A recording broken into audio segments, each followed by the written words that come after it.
Sir ఎలా ఉంది పరిపాలన మారిన తర్వాత చంద్రబాబు నాయుడు గారు అలాగే పవన్ కళ్యాణ్ గారు వచ్చిన తర్వాత పరిస్థితులు ఎలా ఉన్నాయి అంటారు ఏంటి? గవర్నమెంట్ చాలా బాగుందండి. వచ్చిన తర్వాత అంతా బాగుంది. అన్నా క్యాంటీన్ పెట్టాడు. అన్నా క్యాంటీన్ అందరికీ శుభ్రంగా భోజనం పెడుతున్నారు, టిఫిన్ పెడతారు, మార్నింగ్ అంతా సవ్యంగా జరుగుతుంది. పరిశ్రమలు ఉద్యోగాలు ఇవన్నీ కూడా వస్తే అవకాశాలు ఉన్నాయి. లోకేష్ గారు చెప్తున్నారు కదా, పరిశ్రమలు వస్తాయి, డెవలప్ అవుతుంది, విజయవాడ డెవలప్ అవుతుంది, రాజధాని డెవలప్ అవుతుంది, అన్ని రకాలు డెవలప్ అయిపోద్దండి.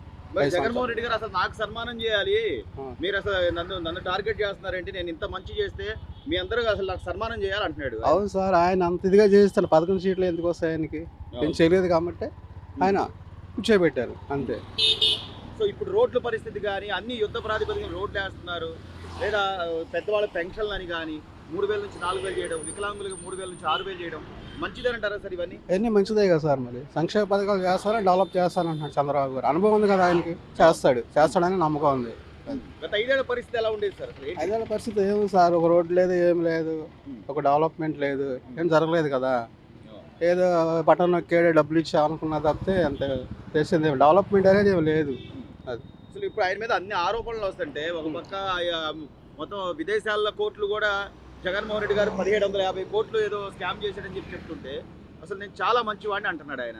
సమర్థించుకుంటాడు సార్, మంచోడని చెప్పకపోతే ఎలా? మరి సమర్థించుకుంటాడు అంతే. ప్రజలకు తెలుసు అంటారు. ప్రజలకు ఎంత తెలియదు? ప్రజలకు అందరూ తెలిసే కదండి 11 సీట్లు ఇచ్చారు.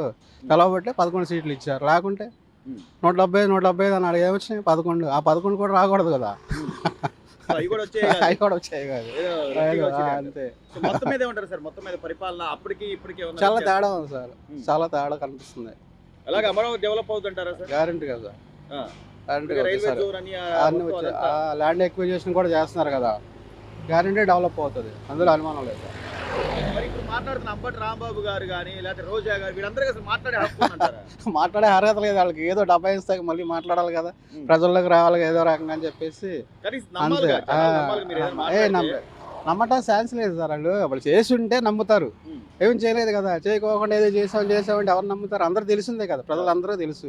వీళ్ళు ఏం చెప్పారు, ఎవరేమి నమ్మరు. ఇంకా అవకాశం లేదు సార్, అవకాశం ఉండదు. ఇంకా ఈ చంద్రబాబు గారు డెవలప్ చేసి అన్నీ చేస్తే మళ్ళీ జగన్ అసలు కనపడరు. ఇంకా అదే మళ్ళీ టీడీపీ కొడుతుంది. అన్న ఎలా ఉంది ఇప్పుడు ప్రభుత్వం? జగన్మోహన్ రెడ్డి గారు గత 5 ఏళ్లలో అసలు అంటే రోడ్లు ఉండేవి కాదు, ఇసుక చాలా పెరిగిపోయి నిర్మాణం కూడా ఉండేది, నిర్మాణ రంగం కూడా.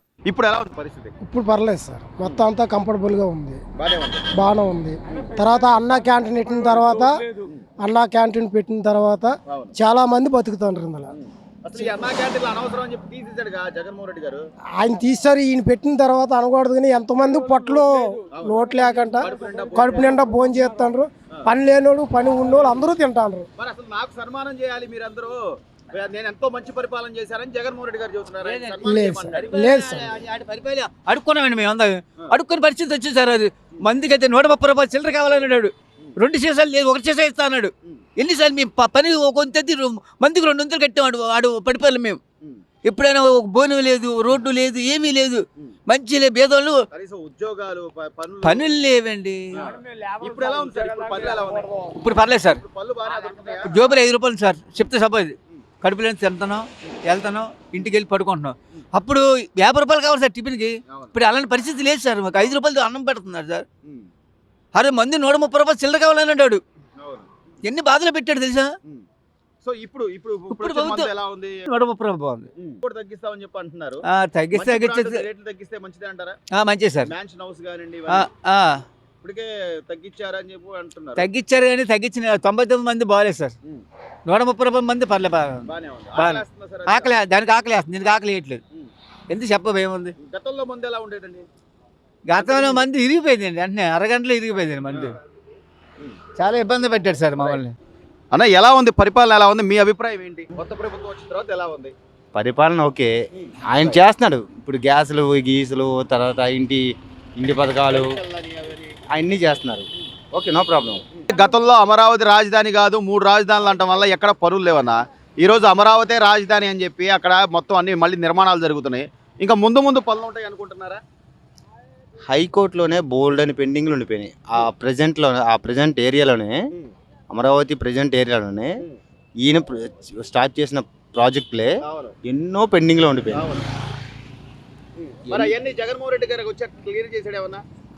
ఆయన స్టార్ట్ కాదు కదా, కనీసం అవన్నీ క్లోజింగ్. ఆ, నేను దాంట్లో వర్క్ చేశాను, ఉమ్, హైకోర్టులో వర్క్ చేశాను. ఉమ్, ఇప్పుడు ఈయన స్టార్ట్ చేసిన దానికి ఆయన రాజధానులు కావాలన్నారు.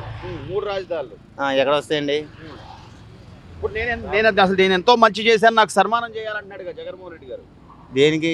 ఏం నేను చేశారంట? రాష్ట్రం ఎంతో బాగు చేశాను, గత 5 ఏళ్లలో నేను చేసిన పరిపాలన ఎవరో చేయలేదు. మొన్న మురిగిపోయినప్పుడే ఎవరు రాలేదు? ఉమ్. మునిగిపోయినప్పుడే రాలేదు విజయవాడ బయటికి. మునిగిపోయినప్పుడు ఆయన ఏమో రాలా. బయటికి రాలేదా? మరి ఇంకేం చేస్తారు?